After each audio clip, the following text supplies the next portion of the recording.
Welcome, my friends, and we are back at E3 2014. We are still live casting, and I have the distinct pleasure of being joined by Arjen Bach, the lead designer on Killzone Shadowfall Intercept. Thank you. Thank you for joining us. It's a downloadable expansion coming to Killzone Shadowfall on PS4.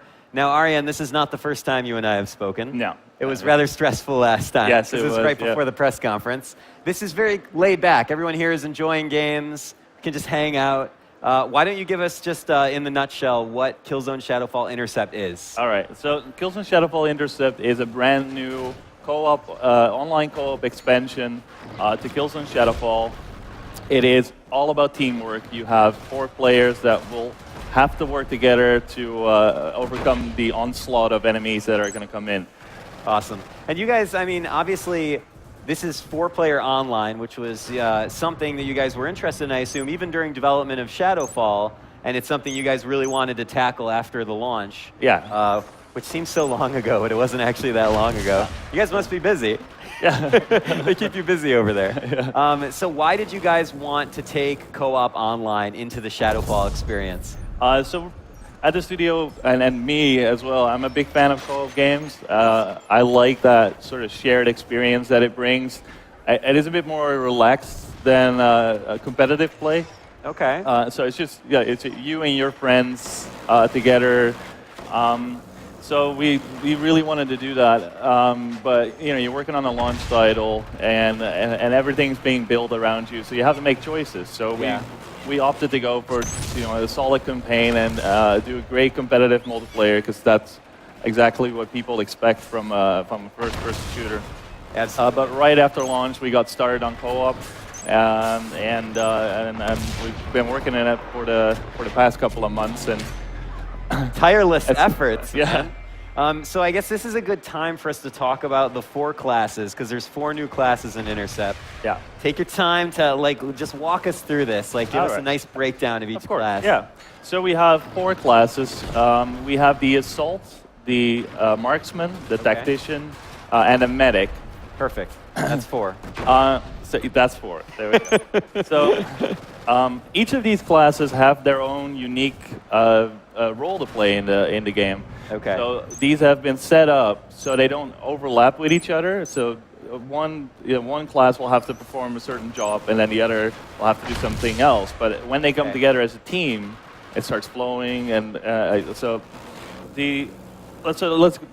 over the classes. So we have the Assault, who is the main fighting force of the squad. Okay. And he's keeping control over these uplinks that you see on the screen.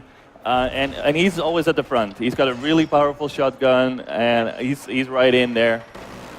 Then we have the Marksman, who's kind of the eyes and ear of the team. He sits up on a high vantage point and then looks down and takes sniper shots at the enemies that are coming in, but also call it out to his squad mates, because as you see, we don't have a mini-map. So he is... Oh, yeah. I didn't even notice that. So he's going to have to sit there and go like, okay, we got guys incoming from the left, or they're assaulting A, B, C, etc. And how is he best equipped to kind of scout out? I mean, is it because he has scopes on his weapons? Does he have some sort of eyepiece? What? So he has a very powerful sniper rifle. Okay. That has a long-range scope on it. Perfect. And that's also sort of his main fighting weapon. Okay, got it. Then the next one is the Medic, and he is the support class of the game. Obviously, everyone has heard of a Medic. Everyone needs a Medic. Everyone needs a Medic. Yeah.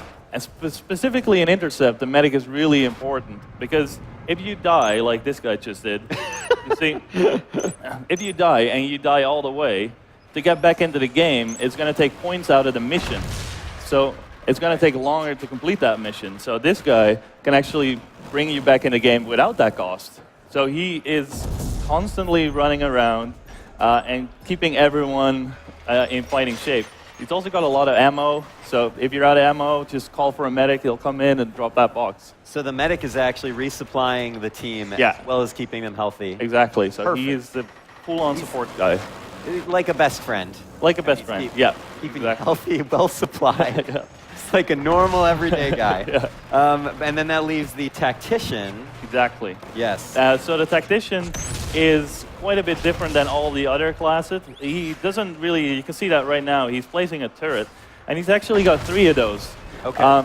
And he's only got a pistol, but those turrets are really powerful. So he's playing a sort of first-person tower defense game, and he's keeping overwatch of all the control points and making sure that his turrets cover it. So this guy is really important to keep the flow of enemies that are incoming, keep those at bay. Okay, and you said he can deploy 3. Yes. He kind of has to be choosy about where those deployments are. Exactly. And can he redeploy them afterwards? Yeah, Okay. exactly. So he's managing his turrets. He puts one down, and it can deconstruct it and redeploy it somewhere else. Okay.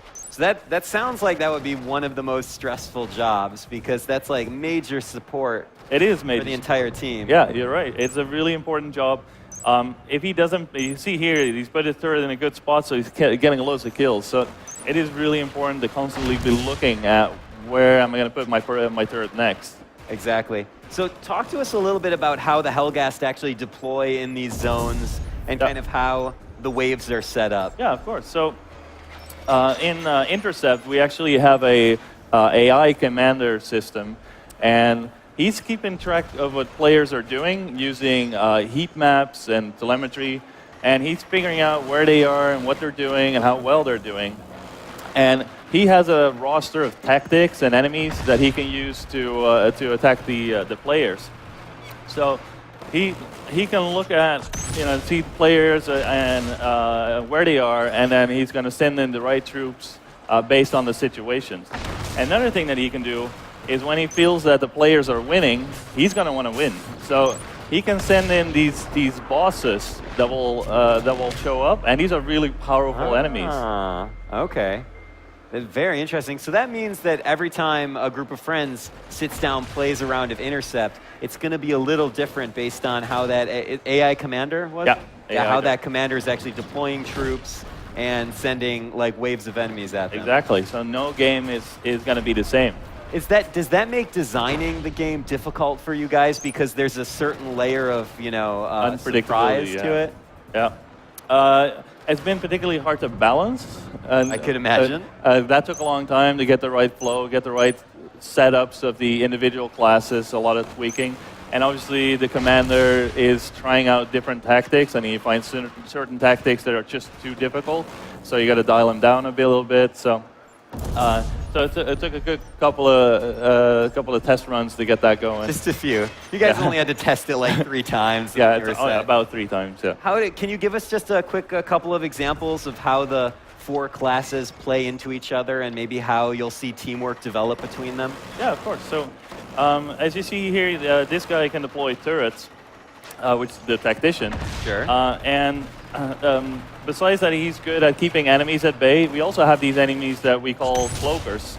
And they come in and they're completely invisible. So as a marksman, when you're sitting up at your high vantage point and you're looking down, you can't spot these guys. But the turrets actually can. Oh. So okay. These enemies counter the marksman, but actually the tactician has a counter to them. The enemies. Exactly. Okay.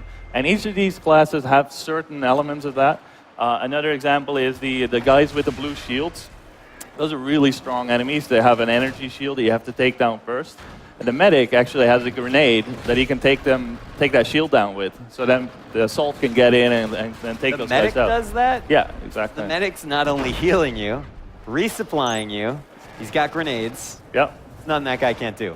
Yep. He's probably a wizard in the kitchen. Yep. Probably dresses really well, after he takes off his battle armor. Exactly. Unbelievable. So tell us the ways that gamers can get their hands on Shadowfall Intercept, because you guys are actually kind of distributing it in a bunch of different ways. Yeah, exactly. So so people that picked up the season pass for Shadowfall, they will get this for free. We'll launch with 4 maps, but we got 6 additional maps in the work. They're coming out over the next couple of months. Awesome. And they'll get those for free. It'll be released on the 24th of June, so it'll be in the PSN store, the PlayStation Network store. We have an expansion version, so if you don't have a season pass, you can get that and still, play with your friends. Bring it right into your game. Exactly. And on the 5th of August, we're also launching a standalone version. So if you do not own Shadowfall, but your buddies do own Shadowfall and they're playing this co-op game, you can just get that and get in. And all of these different versions can just play together on the same servers. Awesome. Well, Aryan, thank you so much. It was No great problem. seeing you. Yeah. The game looks awesome, and it's good that you guys are giving it to us in so many different ways. So I think that's going to be about it for Killzone Shadowfall. PlayStation